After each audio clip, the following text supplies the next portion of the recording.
Welcome to Total Politik, jumpa lagi di konten ngomong sendirian dan kali ini kita ingin membahas survei terbaru di SMRC kemarin yang mana di survei itu banyak berbicara soal Anies dan Ganjar. Temuan dari SMRC sangat menarik terutama terkait nama Ganjar Pranowo dan Anies Baswedan. Dua alumni Universitas Gadjah Mada ini selalu punya angka yang bersaing sangat ketat, pacu-pacu satu sama lain. Walaupun ada nama Prabowo Subianto di atas mereka berdua, yang hitungannya sebenarnya Pak Prabowo adalah seorang kandidat yang sudah mengikuti pertarungan Pilpres lebih dari satu kali dan sudah sering nih melewati survei-survei kayak begini. Nah, dua-duanya adalah kepala daerah. Mas Anies adalah kepala daerah di DKI Jakarta dan Mas Ganjar adalah kepala daerah di Jawa Tengah. Namun Ganjar ini adalah anggota partai politik, sementara Anies masih belum tergabung dengan keanggotaan partai politik manapun, walaupun sudah diusung oleh Partai Nasdem. Bukan diusung, sudah di-endorse gitu oleh Partai Nasdem ya.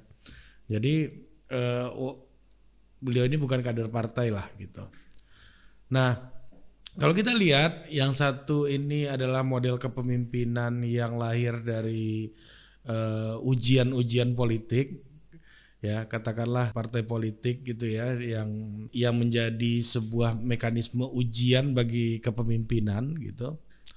Jadi banyak kepentingan bisa bertikai dan intrik di situ dan orang seperti Mas Ganjar ini sudah teruji di situ.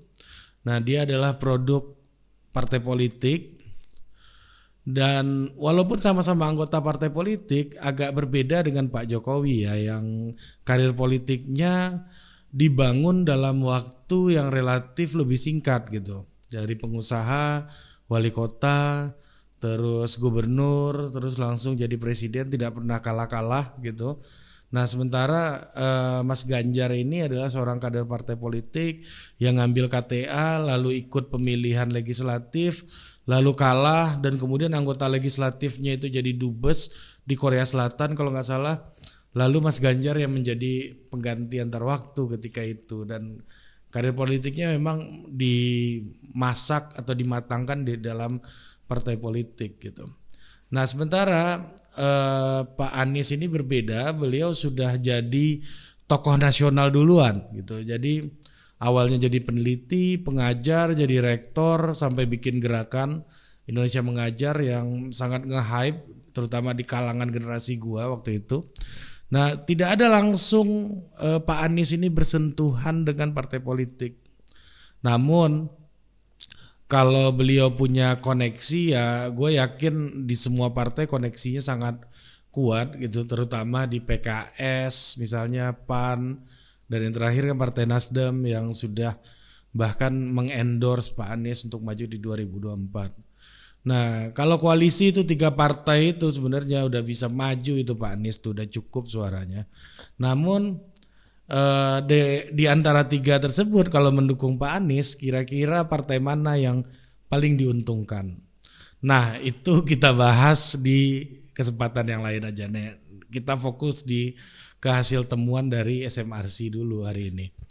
Nah, dari hasil survei tersebut Anies tampak elektabilitasnya sebenarnya tidak begitu tumbuh dibandingkan dengan Ganjar Pranowo yang mengalami pertumbuhan elektabilitas yang cukup signifikan. Dia itu di angka 3-4% kenaikannya.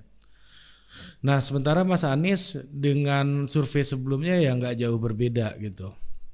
Nah, kalau gue nggak begitu percaya ya, ada yang mengatakan bahwa konflik dengan Bu Puan itu menjadi trigger gitu kenaikan akseleratif dari surveinya Pak Ganjar gitu. Karena kalau dilihat dari datanya popularitasnya Pak Ganjar memang belum tinggi-tinggi banget. Nah, ketika orang yang punya popularitas nggak terlalu tinggi, itu dengan treatment tertentu aja sedikit-sedikit itu akan terjadi kenaikan yang akseleratif gitu. Nah, mungkin misalnya kalau Pak Ganjar bikin baliho atau billboard itu 200 titik seluruh Indonesia, itu angkanya akan loncat lagi. Nah, kemarin kan banyak deklarasi dukungan juga dari calon pendukungnya Pak Ganjar di berbagai macam tempat gitu. Nah, tapi yang paling menarik adalah hasil kesimpulan dari SMRC ini sebenarnya tidak perlu diolah lagi oleh Pak Ganjar gitu. Kalau Pak Ganjar baca hasil survei ini harusnya tidak perlu terlalu berpikir panjang gitu. Jadi kesimpulannya adalah Pak Ganjar nggak perlu stres, nggak perlu takut, ya, karena tanpa PDIP pun Pak Ganjar bisa menjadi Presiden Republik Indonesia gitu. Jadi kira-kira kesimpulannya itu. Karena apa? Karena kalau Pak Ganjar berhasil mencalonkan diri dan tanpa PDIP sekalipun, Pak Ganjar ini didominasi dukungannya oleh pendukung PKB, Demokrat, dan partai yang tidak berada di parlemen gitu hasil temuannya SMRC. Nah, jadi tanpa PDIP sekalipun elektabilitasnya Pak Ganjar tetap tinggi gitu. Nah, di sisi lain ada juga dukungan dari pendukung Jokowi.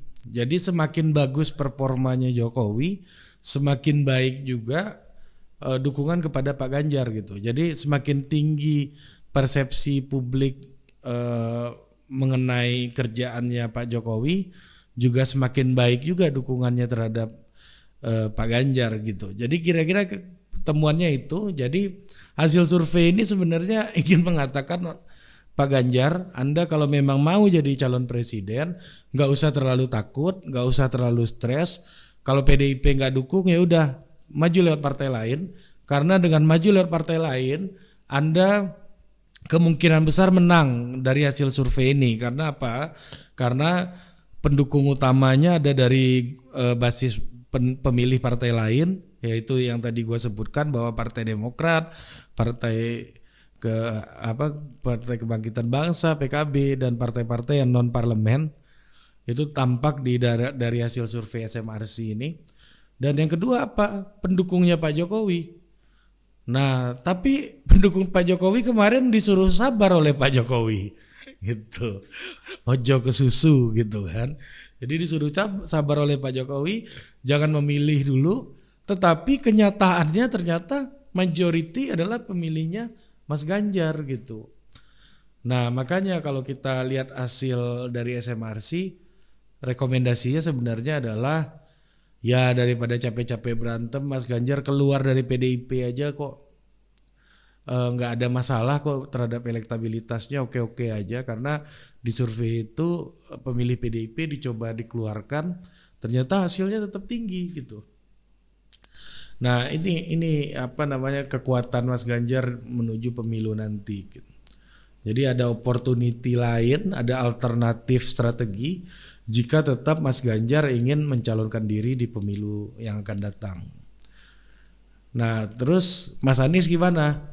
Nah, dari Mas Anies survei ini di dalam bagian kesimpulan tidak banyak meng-highlight sebenarnya tentang Mas Anies. Yang paling ketara adalah kalau Ganjar tidak mencalonkan diri, Anies Baswedan akan bertarung dengan Prabowo Subianto secara ketat. Karena apa? Karena dua-duanya punya elektabilitas yang tinggi dan dua-duanya punya irisan yang sangat besar dalam basis pendukung masing-masing gitu. Mungkin itu aja untuk bagian ini, dan silahkan Mas Ganjar, jika Anda ingin mencari partai baru, silahkan dimulai dari sekarang. Jangan di last minute, nanti